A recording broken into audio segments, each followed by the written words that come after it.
Hi everyone, welcome back to my YouTube channel. It's Create with Dawn again. So for today's video, I'll be cooking pork chop with creamy mushroom.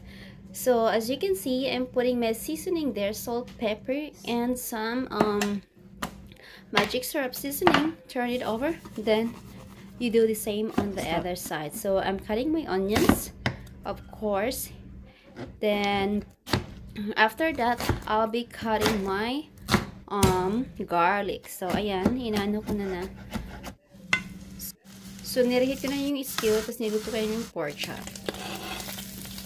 Then after melting pork chop, nilagay ko na yung onion and garlic. Tapos ayun yung ginagamit ko, yung cream of mushroom soup. So dalawang cans yung ginamit ko. Tapos ilagay ko na rin dyan kasi ayoko masunog yung onions and garlic. Tapos kasi condensed siya, so nilagyan ko ng tubig. So tag isang can, so bali 2 cans of water.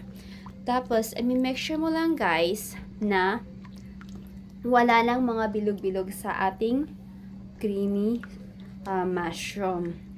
Kasi ang pangit naman nung may mga bilog-bilog, di ba? Ayan, so mix mo lang siya. Ayan, siya pala guys, naluto na pala yung aking pork chop. So tapos nilagyan ko siya ng isang pirasong bouillon. Yan, mix. Make sure na matunaw din yung bouillon para hindi natin makain yung bouillon ng buo kasi medyo salty yan. Yan yung pampalasa natin dyan. So, pork bouillon tapos chili peppers kasi hindi kompleto yung ating pagkain pag walang maanghang. So, especially us, mahilig kami sa mga spicy foods. So, medyo tunaw na nga or mix na yung ating mixture na mushroom. So, ilalagay ko na ang ating pork chop na niluto kanina. So, maraming niluto ko guys para para may leftover kasi alam mo na guys, yung leftover is mas masarap. So, make sure na i-dip mo siya or ilubog sa ating mushroom soup or mushroom mixture. Tapos, pinakulang ko pa rin ng konti. Ayan na siya guys. O, diba? Tapos na siya.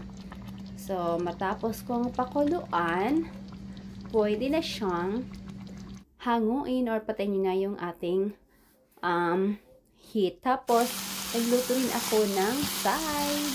Thank you so much guys. So, ayan, broccoli yung sides natin. Tapos, with rice na rin.